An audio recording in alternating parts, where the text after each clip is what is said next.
In the name of the Father, and of the Son, and of the Holy Spirit, one God. Those of you that have spent much time with me working on any project, you'll hear me once in a while repeat that phrase, work smarter, not harder. I like to work hard, but I don't want to work any harder than I have to. At best, I'm efficient. At worst, I'm lazy. So I like it when we work smarter, not harder. And I think we all want to do and be smart. No one says, yeah, I want to be stupid. We want to be smart. We want to see what we're doing as the smart thing to do. And way too often we think, well, it's pretty obvious what's the smart thing and what's the not smart thing to do. But what I want to bring to our attention this morning is that's not as easy as we might think. Too often we're assuming we're doing the smart thing, and whether we really are depends not on our opinion. It really depends on what are the values by which we're going to judge what is smart and what is stupid. It's getting even harder because there's been a growing divide in our world. Really, it's gone on for centuries, probably more than a millennium. But this divide has accelerated in the last century, particularly in the last 50 years, and very powerfully in the last 5. And that is the growing divide between what is roughly called what is secular and what is religious. I'm not even talking particularly about what is Christian, not Christian. That's also a great divide. I'm just talking about how in the world, historically, human beings were religious. They had a religion. They had a system of faith by which they could judge their actions, say, well, that was a good thing, that was a bad thing, that was a smart thing, that was a stupid thing. We have a growing divide, though, in our world, and if we are honest with ourselves and if we're accurate with ourselves, that divide is not out there. That divide is in here. We talk about fighting culture wars and the wars against secularism as if we haven't already to some degree lost it, and that's our biggest mistake. Because within each and every one of us, there is a religious point of view, it's a Christian point of view, it's an Orthodox Christian point of view, but it's not the only point of view. We're also imbued, each and every one of us, if we're honest and accurate, with a secular point of view.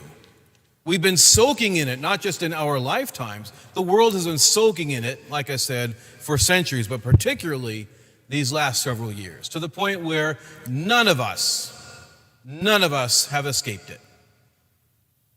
And so we think about what is smart and what is stupid. We have to think about the fact that within us there are two not only different, I would say diametrically opposed ideas on what is smart and what is stupid. That means for everything we do, part of us says that was a smart thing to do, part of us says that was a stupid thing to do. I'll give you one example. This might have happened to you today, but if it didn't happen to you today, my guess is it happened to you sometime in the last several weeks. You woke up, it was Sunday morning, and you said to yourself, maybe I'll just stay in bed today.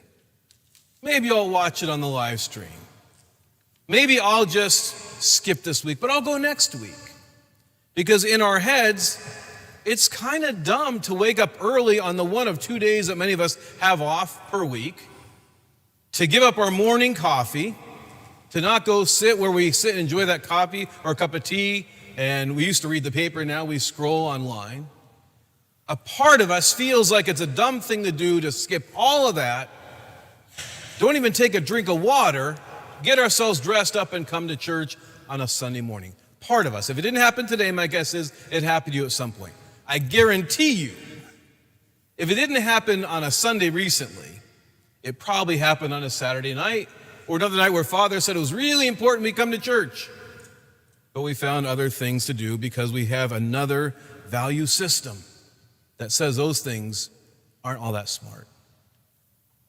Today in the gospel reading, we have Jesus really helping to help us understand what really is smart, what really is stupid, not from our point of view, but from his. Jesus is confronted with a man who has a son who's epileptic. And the father comes to Jesus. He says, my son is epileptic, and he's often thrown into fire and into water. Now, we'll get to the disciples in a few minutes, but just I want you to focus on the father and Jesus' interaction. Think about that father for a minute. He knows he's got a son who's epileptic. We might say to him, why are you bothering talking to this preacher? Just watch your kid when there's a fire. Watch your kid a little closer when there's water around. And if you're really going to go to somebody to heal, you're not going to go to a doctor.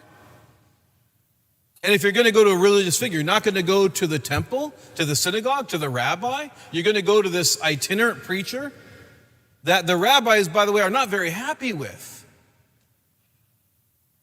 From a worldly point of view, going to Jesus was a dumb thing to do. It doesn't make any worldly sense. But with each and every one of us, not only is there a secular point of view, there is that religious, spiritual, Christian point of view. We know that was the smartest thing for that man to do. And not just because we know how the story ends. Jesus is going to heal this man's son. How about the disciples? The man took his son first, not to Jesus, to the disciples. And I don't know what they did, but it didn't work. And the man goes to Jesus and says, I took my son to your disciples. They couldn't heal him. And then Jesus turns to the disciples. Note that he does not call them stupid. Their mistake was not a lack of a certain set of understandings or ideas. He calls them a faithless and perverse generation. And I think if Jesus was not as kind as he is, he would tell us that when we are faithless, from his point of view, that's not smart. If this man had not brought his son to Jesus, he would not have been healed.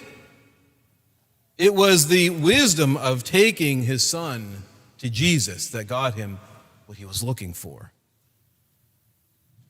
The world doesn't see it that way. Now, the world might have some flexibility with us, some tolerance. If we want to hold stupid ideas about God and faith and Jesus, the world says, hey, believe what you want to believe.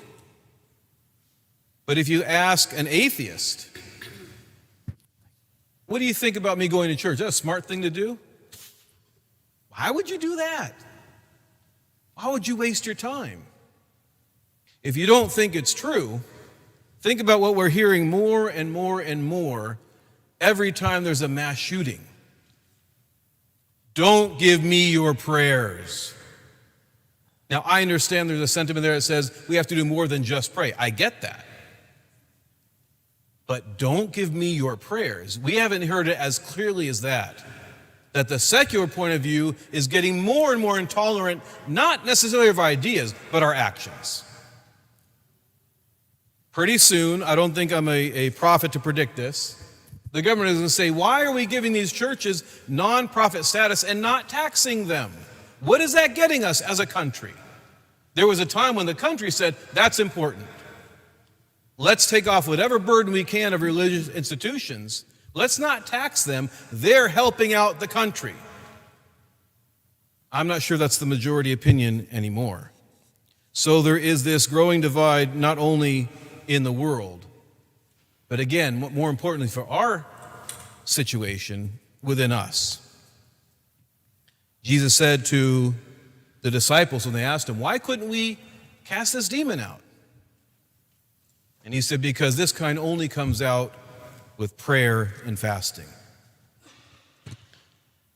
So that's where this question comes to us. That's when we have to decide for ourselves, not do we have 2 points of view? We do. But which one are we going to try to develop, encourage, grow, and which one of those points of views we want to diminish and make less important in our lives. If we don't choose our value system, we're going to continue doing what most of us do most of the time. We nurture both. And then we wonder, why is it so hard to do the things that we know from our faith perspective? It's not so hard. Father said, pray for 7 minutes. I did it for a few weeks, and then I couldn't keep up 7 minutes. Why? Because the other part of ourselves says, why bother? Or you don't have time, or it's less important than other things, or you'll get to it. That division is strong within us, and until we resolve for ourselves which one we're going to choose more and more and more, we're going to keep making decisions on both. And that, my brothers and sisters, I would say is our worst mistake. We assume that it's good enough not just to ourselves but to God that we live by two diametrically opposed value systems. How arrogant of us. We expect to show up on the judgment day and say, Lord, here's what I did, here's what I didn't do, but it's good enough. And we think we can impose our judgment on him. No, it's not going to happen that way. What's going to happen is God is going to look at the freedom he gave us and said, did you want to follow me and grow in this understanding that I'll give you? Ask, he said, and you'll receive. And he showed us how to get that point of view. In fact, he said it today. Not only for casting out demons, for anything we want to do, if we want to grow and see things as God sees them, pray and fast. That's what would have allowed the disciples to rid that boy of his demon, his epilepsy. And that's what will bring us more and more to faith. But then that prayer and that fasting doesn't stop there. It goes to that third leg of the tripod of our spirituality, loving. Loving everyone, and especially the ones that are hard to love. Loving our neighbors and loving our enemies. Jesus actually tried to tell us that by trying to do both, not only are we not going to succeed, he said you're going to end up hating one and loving the other. In other words, we can't keep going trying to handle two different points of view, trying to live by two very opposite, different value systems. We're going to have to choose if we're going to find our way to faith. We have to choose. So, my brothers and sisters, it's time to work smarter, not harder. We often think that the way of faith is always harder. It is hard. Our Lord said, if you want to follow me, take up your cross. We know it's hard. But too often when we don't live out of that spiritual side and we choose our secular point of view to live out of, we think that it's the easy way. And yet we find that so often what we thought was the easy way wasn't easy at all. If the secular way were the easier way, the world will be growing in peace, growing in comfort, growing in contentment, growing in unity. And I don't have to tell you, the world is not going in that direction. So yes, faith is hard, but so is a lack of faith. So it is time for us to choose. Not only are both ways going to be hard, Jesus even told us very clearly what one of those things can do. He said, you have no faith. He told the disciples very clearly, you have no faith. If you had faith as a little grain of mustard seed, a little bit of faith, he said you could say to that mountain, move. And it would move from here to there. How hard is it to move mountains in our lives, be they physical, be they emotional, be they spiritual? How hard it is to move mountains. But Jesus said with faith, all we have to do is say the word.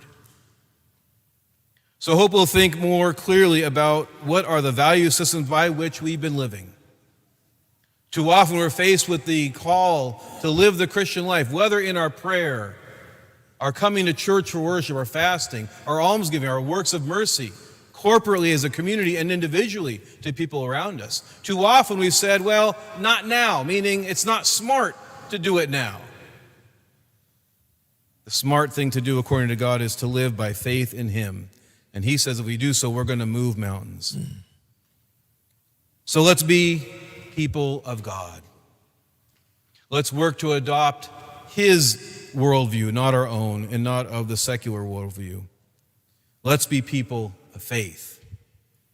And let's live our lives as smart people, not in our own eyes, but in God's eyes. In the name of the Father, and the Son, and the Holy Spirit.